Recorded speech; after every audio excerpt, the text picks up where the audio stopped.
नमस्कार, आप देख रहे हैं दिल्ली बुलेटिन। राजधानी की बड़ी खबरों पर डालते हैं एक नजर। दिल्ली सरकार ने ईवी नीति 2026 का ड्राफ्ट जारी कर दिया है, जिस पर 30 दिनों में सुझाव मांगे गए हैं।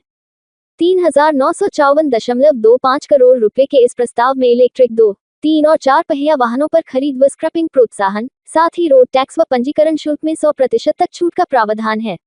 2 पहिया, 3 पहिया और माल वाहनों के लिए चरणबद्ध सब्सिडी तय की गई है, जबकि पुराने वाहनों को हटाने पर अतिरिक्त लाभ मिलेगा। 2027 से केवल इलेक्ट्रिक 3 पहिया और 2028 से केवल इलेक्ट्रिक 2 पहिया के पंजीकरण का लक्ष्य रखा गया है। चार्जिंग ढांचे के विस्तार और सरकारी बेड़े के विद्युतीकरण पर भी जोर दिया गया है।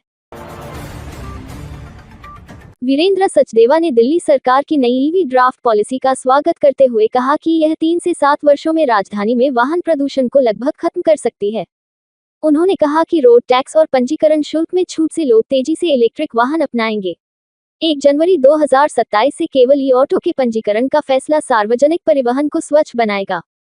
सचदेवा ने यह भी कहा कि सरकार का खुद केवल इलेक्ट्रिक वाहन इस्तेमाल करने और बसों व माल वाहनों को भी ईवी में बदलने का फैसला बड़ा कदम है, जिससे अगले 2 वर्षों में प्रदूषण में 10% से अधिक कमी आ सकती है।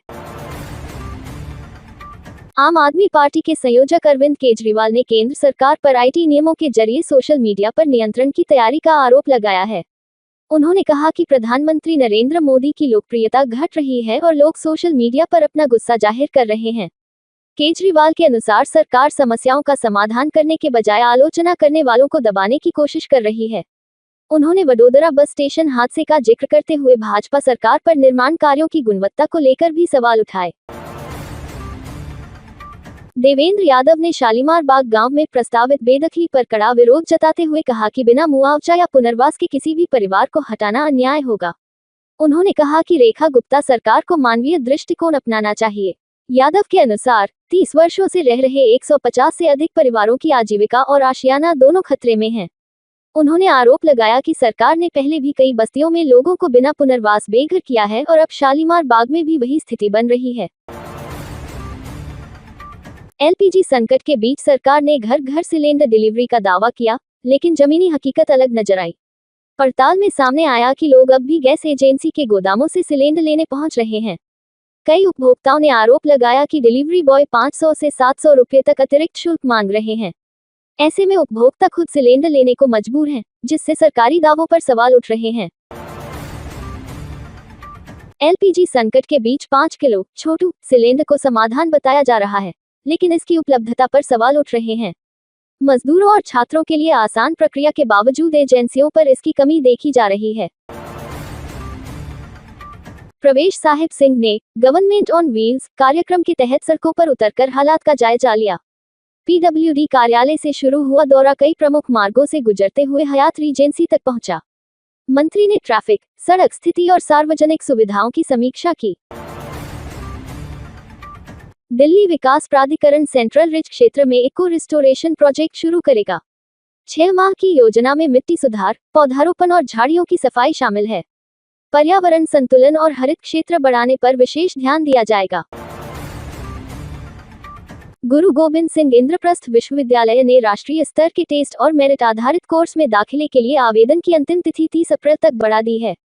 विश्वविद्यालय ने छात्रों को सही कोर्स और कोड चुनने की सलाह दी है। सीबीएसई ने कक्षा 3 से 8 तक के लिए कंप्यूटेशनल थिंकिंग और एआई पर हैंडबुक तैयार की है। इसे गणित की किताबों के सहायक संसाधन के रूप में इस्तेमाल किया जाएगा। शिक्षा निदेशालय दिल्ली ने निजी स्कूलों को निर्देश दिया है कि वे आर्थिक रूप से कमजोर वर्ग और वंचित छात्रों से फीस, वर्दी और किताबों का शुल्क न लें। स्कूलों को मुफ्त वर्दी, किताबें और स्टेशनरी देना अनिवार्य होगा। साथ ही हर साल आय प्रमाण पत्र मांगने पर भी रोक लगाई गई है। दिल्ली प्रदूषण नियंत्रण समिति की रिपोर्ट के अनुसार मार्च में यमुना नदी का प्रदूषण और बढ़ गया। फीकल कोलीफॉर्म और बीओडी स्तर में तेज वृद्धि दर्ज हुई। हरियाणा के असगरपुर में फीकल कोलीफॉर्म का स्तर तय मानक से कई गुना अधिक पाया गया, जिससे जल गुणवत्ता पर गंभीर चिंता जताई गई है। केंद्रीय प्रदूषण नियंत्रण बोर्ड के अनुसार दिल्ली का वायु गुणवत्ता सूचकांक 126 दर्ज किया गया, जो मध्यम श्रेणी में आता है। हालांकि कुछ इलाकों में AQI 200 के पार भी पहुंचा। विशेषज्ञों ने संवेदनशील लोगों को सावधानी बरतने की सलाह दी है। दिल्ली में तापमान बढ़ने लगा है और अगले सप्ताह 40 डिग्री तक पहुंच सकता है। मौसम विभाग ने साफ आसमान और गर्मी बढ़ने की चेतावनी दी है। जानकारियाँ देखना चाहते हैं तो हमारे चैनल को लाइक करें, शेयर करें और सब्सक्राइब करना बिल्कुल न भूलें। साथ ही बेल आइकन जरूर दबाएं ताकि हर नई वीडियो की नोटिफिकेशन आपको सबसे पहले मिल सके।